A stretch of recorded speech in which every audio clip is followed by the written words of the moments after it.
Oi, pessoas. Rubmaier, Maglione, chefe, dá oi aí, chefe. Daqui do Fase Beta Podcast. Hoje a gente tá com presenças ilustres aqui, né? Pessoas de garbo e elegância, da cultura pop, da cultura nerd de Brasília. Tá? Nós estamos aqui no House Geek, que é um evento praticamente totalmente da cultura nerd de Brasília e região aqui, né?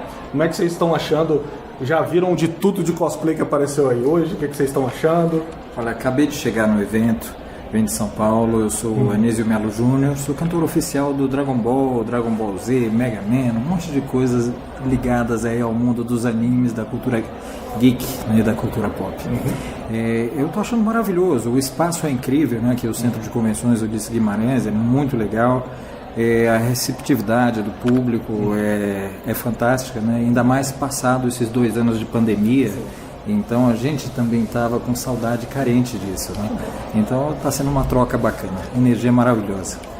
Fernanda? Oi, eu sou a Fernanda Bulara, dubladora, e está sendo maravilhoso, o espaço está lotado, tudo muito legal, bem organizado, e a gente, foi o que ele disse, a receptividade de todo mundo, poxa, com um sorriso no rosto, feliz de te ver. 2 anos sem evento presencial, sem fazer nada, a gente sente falta disso, desse carinho do público, dos fãs. Muito gostoso, vai ser um sucesso, já está sendo. Que bom.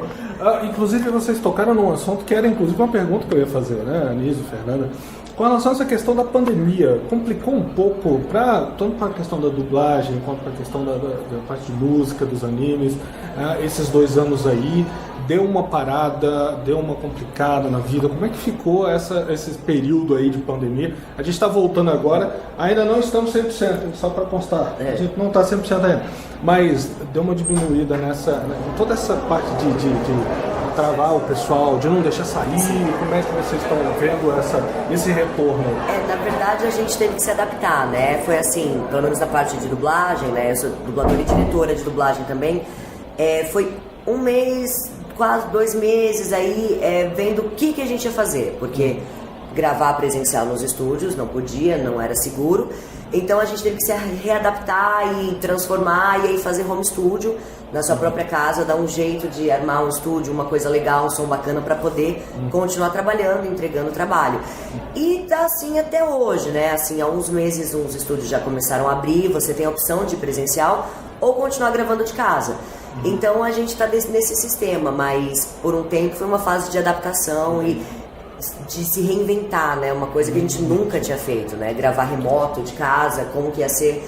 Mas graças a Deus deu tudo certo. Parou por um tempinho, 1 mesinho aí, mas já engrenou de novo, recuperando aí o trabalho, tempo perdido e estamos aí. No caso da minha área específica assim, de música, né?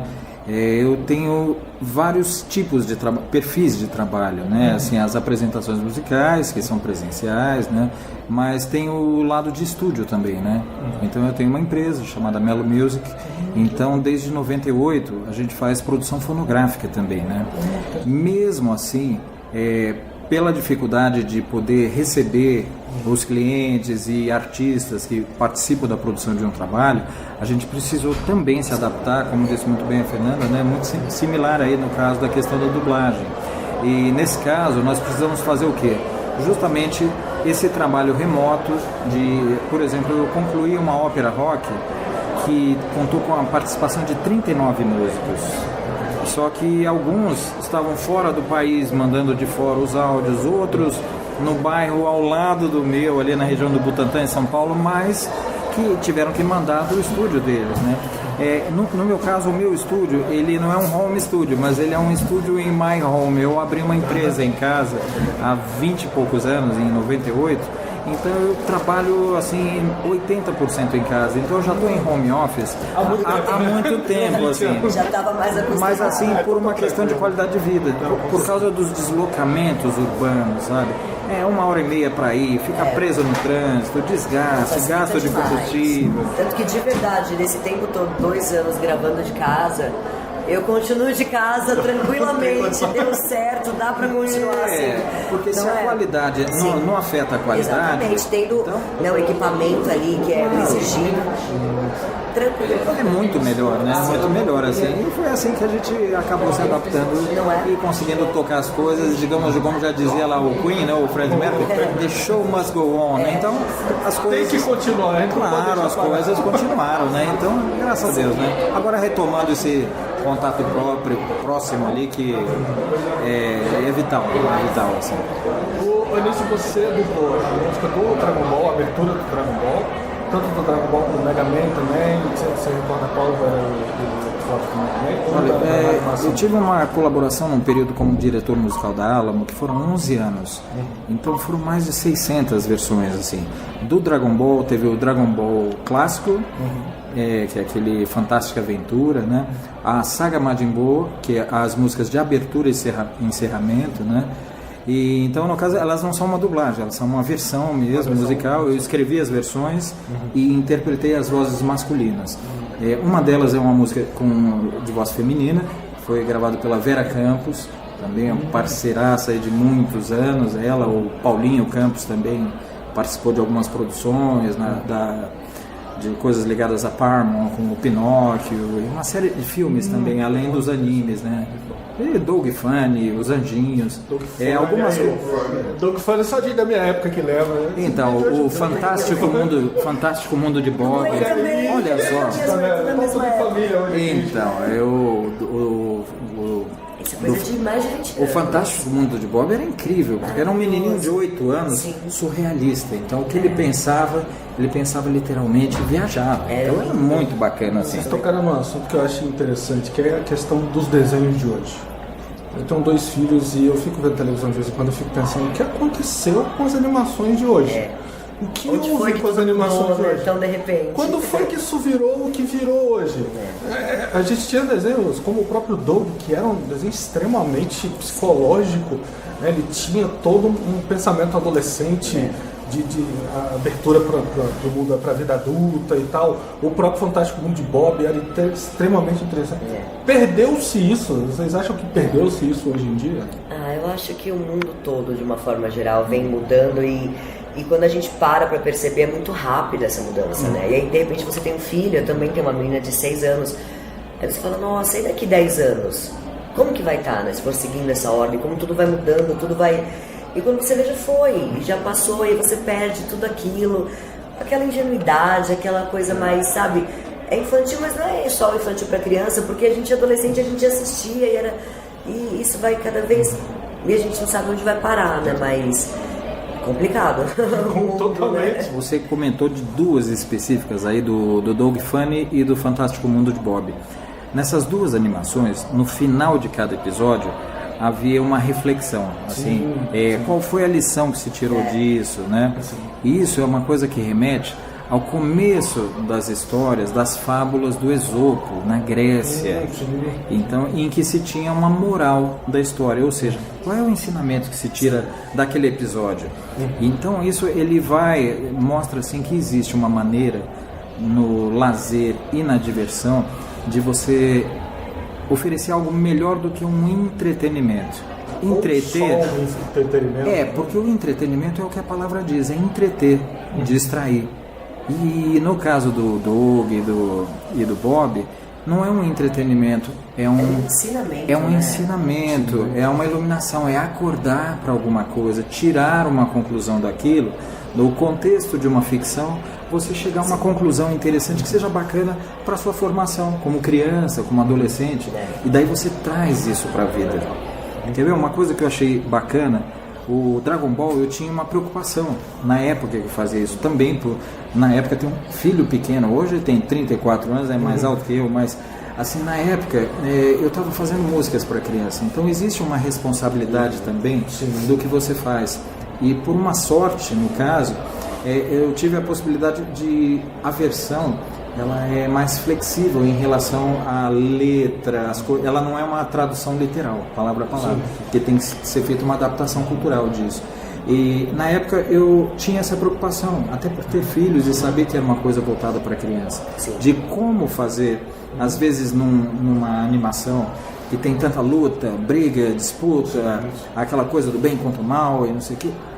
Como ao invés de fazer uma apologia da violência, como é que a gente podia destacar numa música de abertura, que é praticamente uma síntese do que vai acontecer, é uma abertura justamente para apresentar às pessoas que nunca ouviram aquele desenho que fala sobre uma série de coisas que a música, a letra da introdução sintetiza.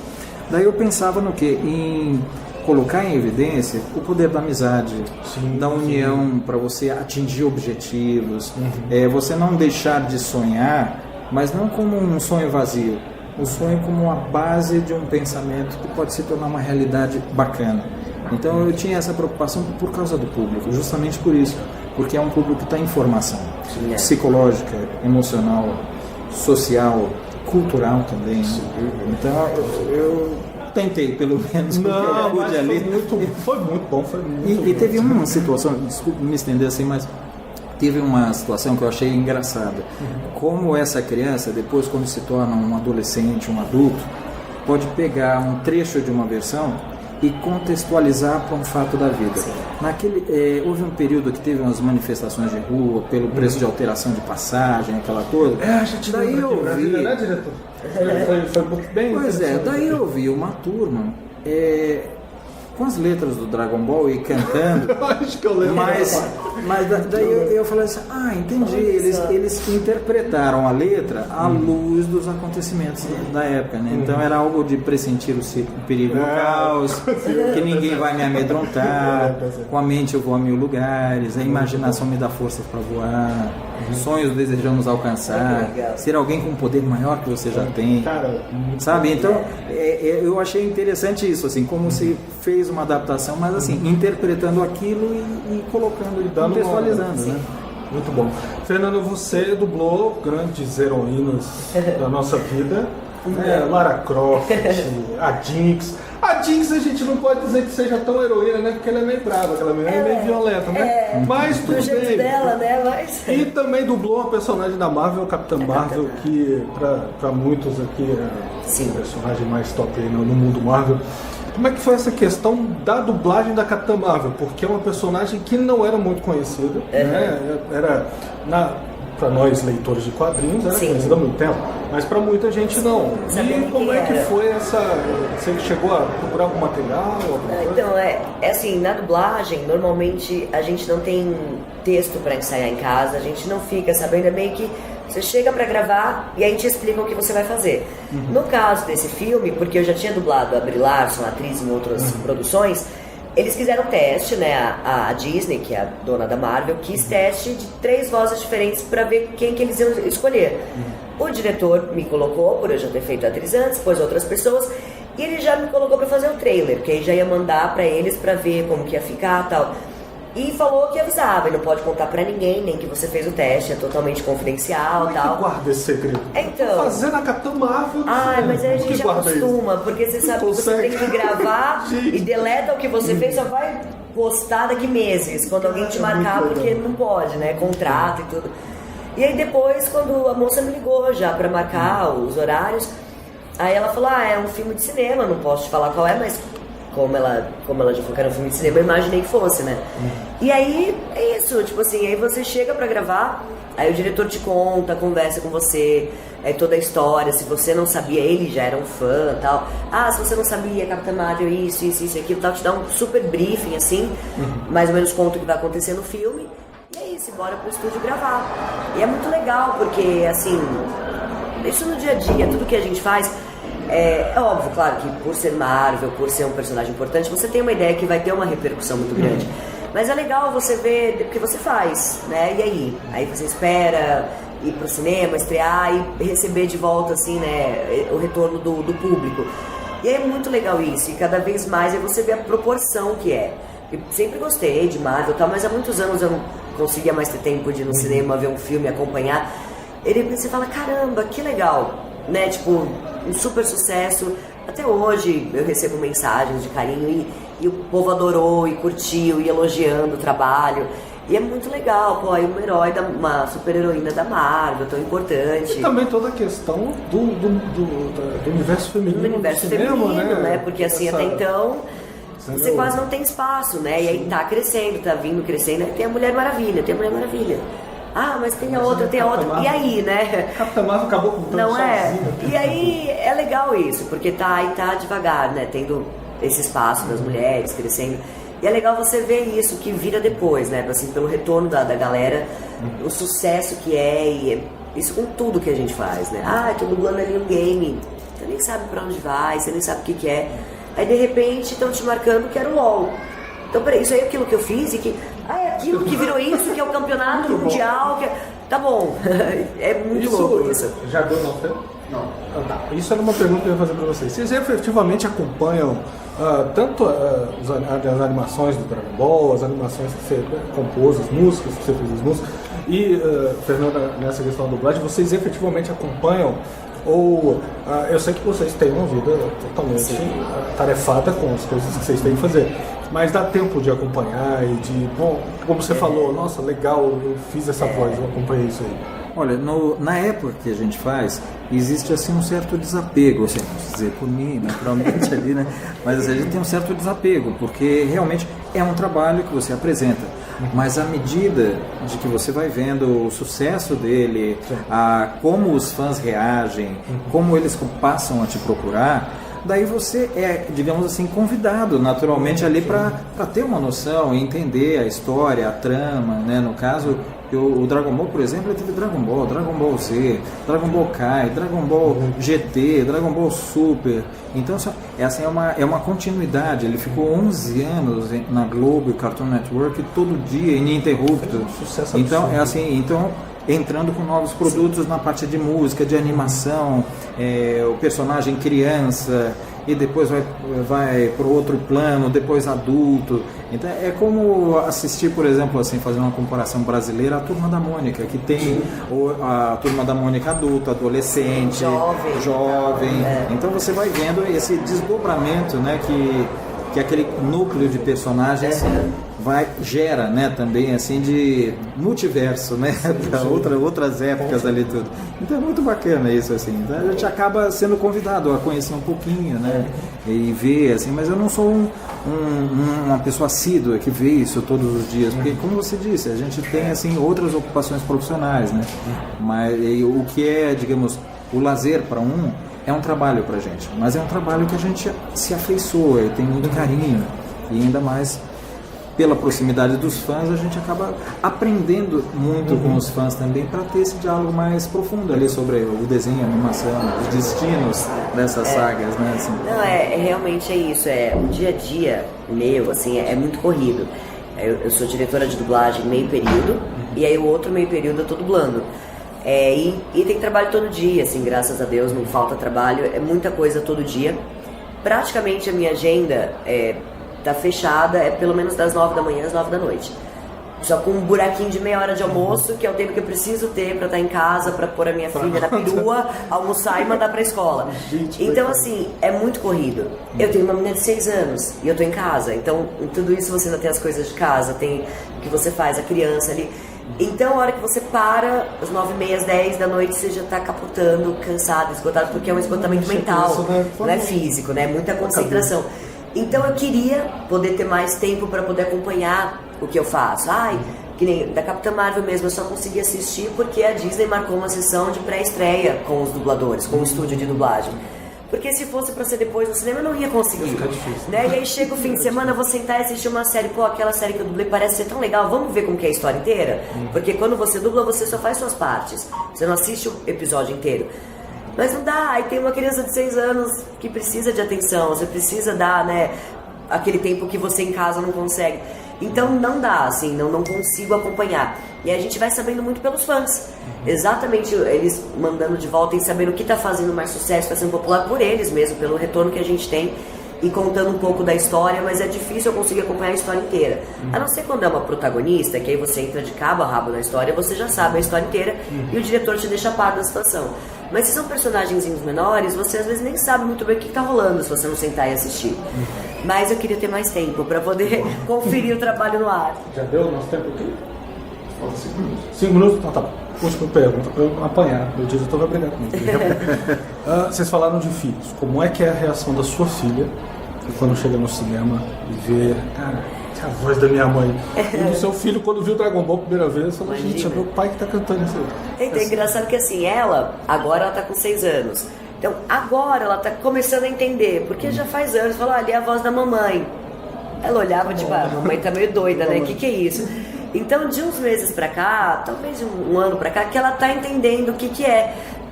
Mais agora na pandemia, porque em casa, muitas vezes ela ficava olhando, ela queria ver eu gravando. Então ela entrava e falava pra ficar quietinha lá dentro da cabine. Seu estúdio é na sua casa. Isso, aí tem a cabine, aí você monta o home e tudo. Então ela queria ficar dentro da cabine ali, comigo, vendo. Então assim, aí eu acho que ela começou a entender que aquele era o meu trabalho, era só a voz. E depois, aquela ali é a mamãe, aquela ali... Aí hoje ela sabe melhor o que é isso. Aí fala para as amiguinhas. Aí tem que é uma bonequinha lá que tem a minha voz, aqui eu dublei. Então hoje ela entende melhor, porque ela ainda é muito pequenininha. Mas é muito legal, porque aí desenhos que ela assiste, que ela gosta, ela fica toda feliz. Aí conta para os amiguinhos que é a mãe dela e que ela quer dublar quando ela crescer. Isso é muito gratificante, porque é uma criancinha, né? E é legal quando eles começam a entender e agora que ela vai começar a acompanhar, né? Exatamente, muito legal. O meu filho, assim, já é adulto, mas quando ele era criança, assim, pequeno, ele assistia algumas coisas, inclusive o Dragon Ball, essas fases iniciais, né? Então, só que havia outros desenhos, então, e outros canais, né? O Nickelodeon, já especializados em animação, Animax, né? Então, o Discovery Kids, né? A Fox Kids naquela época também. Então, quando nós íamos assistir de manhã, assim, ele chamava aquilo, agora é a hora do papai. A hora do papai, por quê? Porque pulava de um desenho para outro e sempre tinha músicas, assim, né? Então, no barato, assim, o Dragon Ball, ele passava numa programação de TV aberta, que era a TV Globinho, se não me engano. Então, era um horário de saída para a escola dele, né? Então, assistia antes de sair e... Agora, outras coisas, tipo, Hey Arnold... mais um que eu dublei também, né? Os Anjinhos também, o Rugrats também. Tá tudo em família. Sim. Na mesma época. Muito bom, eu acho que é interessante a gente conversar a respeito disso, porque foi o que eu falei no início. Hoje em dia, eu acho que se perdeu um pouco dessa questão da inocência aí. Esse tipo de desenho, Esse né? tipo de desenho. Ou esse conteúdo, sim, assim. Sim, a gente perdeu muito disso. E eu acho que hoje muitas pessoas têm uma... Vamos partir do princípio que não via muito desenho na minha época. TV Globinho e Fátima Bernardes foi um dia desse que ela acabou da nossa alegria. Era só pra constar dos olhos. Gente, foi uma comoção nacional acabar com a TV Globinho, gente, foi muito triste. Eu quero agradecer muito a atenção de vocês dois. Agradecer demais. A gente que agradece. O diretor quer perguntar. Fala, diretor. Aqui no meio. Fala, diretor. Os canais de streaming estão agora com um projeto, um objetivo de criar os próprios estúdios de dublagem. A Netflix saiu na frente e a Amazon Prime está indo a reboque. O que vocês acham disso? Olha, eu acho que é complicado, porque assim, os clientes cada vez mais querem tirar os intermediadores, né? Pra que contratar um estúdio de dublagem, pra contratar o dublador, pra fazer se de repente eles podem fazer isso diretamente. Aí eu acho que tem que ser tudo com calma, tudo pensado, porque que nem hoje em dia, né, no Brasil sempre foi assim, para você ser dublador, você tem que ser ator, com registro profissional na carteira e tal, mas... E é por isso que a dublagem brasileira é uma das melhores do mundo, por causa dessa exigência de você ser ator e tal. Então eu acho que tem muita coisa para ser pensado, mas é uma coisa que a gente não controla, né? Então tá bom, querem abrir aqui, querem abrir ali, mas vamos continuar seguindo os padrões, vamos continuar, né, usando atores, usando profissionais de dublagem, porque quanto melhor você entrega o trabalho, mais bonito o trabalho fica, mais você é procurado, mais dá ibope, mais dá... Só que às vezes não é bem assim que acontece, então tudo dá um pouco de medo, porque vem toda essa modernidade, aí você fala, e aí? Podem simplesmente acabar com a sua profissão e criar-se uma nova, tem muito fã, tem os fandub que chama também, né? Que às vezes as pessoas confundem, aí marcam pra lá e pra cá, olha o dublador e tal, aí, pô, mas não é o dublador, ele só fez um fã que gostou do desenho e quis dublar. Então, tem que tomar muito cuidado, porque, de repente, tudo isso pode vir por água abaixo, virar tudo ao contrário, vai acabar com a profissão aí de anos, acabou a qualidade, faz com quem for, quem fizer o preço mais barato. sem seguir os acordos nacionais de trabalho e tudo isso que a gente tem um monte de coisa. Sim, além dessa questão assim legal, né, do exercício das profissões, isso aconteceu uma coisa muito semelhante no universo fonográfico, de discos, gravadoras. Antigamente você precisava... Começa cada um querer pôr seu preço, se vender por outro preço, você... Mas houve uma outra questão também, que assim, antigamente era necessário que você fosse um artista contratado de uma gravadora para poder lançar o seu álbum, sua música, tudo. E hoje é possível você fazer uma produção sem contar com uma gravadora. A questão assim, que tudo isso muda uma engenharia profissional. E a gente, quando existe uma transição como essa, como a Fernanda disse muito bem, assusta. Por quê? Porque você tem uma estrutura, uma qualidade, um resultado, né? E se você simplesmente da noite para o dia, a própria Netflix, quando faz isso, ela tem o cuidado de que continuam atores profissionais fazendo as produções, né? Como também, você vê. Por enquanto, ela tem um pouco de medo de perder cliente, porque não vai estar entregando um trabalho tão bom. Claro, porque tudo isso tem suporte publicitário, né? Que vai viabilizar economicamente as produções e os canais e o próprio streaming em si. Então, no caso de dublagem, no caso de versões musicais, tudo, é importante que haja profissionais e que venham novos profissionais, muitas vezes de um fan-dub. Isso chama a atenção de alguém que está ali pronto para ver novos talentos, e a partir de um trabalho que se faz, entra nessa área, tem que ter renovação de mercado. Mas é importante que ele tenha assim, ele receba uma qualificação, porque ter talento ele não é uma coisa que nasce pronta e pura, porque existem questões técnicas, existe toda uma prática, né, para você se adequar a isso, né? Existe uma formação, é necessário, assim. Claro que existem talentos brutos que aprenderam ali, mas eles são exceções que confirmam a regra, né? Então, nesse aspecto, isso se aplicou muito à música também. Então, hoje, eu acho que assim, o ideal é ir com calma e assimilar o que há de bom nos novos formatos, sem demonizar, né? Porque e continuar pedindo o apoio dos fãs, não gostou, reclame, vai atrás, porque tá na mão de vocês, assim, do cliente, do consumidor. Porque mesmo assim, mesmo o profissional, quando faz um trabalho, muitas vezes ele é questionado, fala assim, olha, eu não gostei de tal música ou de tal estilo. Eu vi situações assim de colegas, e eu fui em defesa dos colegas, eu falei, gente, às vezes não é assim que funciona. Uma pessoa é escalada para fazer um trabalho, e dentro da expertise dela, do conhecimento dela, ela entrega o que ela tem de melhor como profissional. E aquilo é aprovado, tem o diretor, tem o cliente, tem a emissora. Então você não faz o que você quer da sua cabeça. Claro, existe uma série de critérios que até o dono da franquia, até no Japão ou nos Estados Unidos, seja onde for, recebe para ver se aquilo está seguindo um padrão mundial de qualidade, de compatibilidade com o produto original, porque isso depõe a favor e contra, né, a marca, né? Então é uma coisa muito complexa, assim. Eu acho que a Disney não foi atrás do Enrolados quando botaram o Luciano Huck para dublar o cara. Fernanda, muito obrigado. Eu que agradeço. Obrigado. Agradeço mais a atenção de vocês. Muito bom. Obrigadão.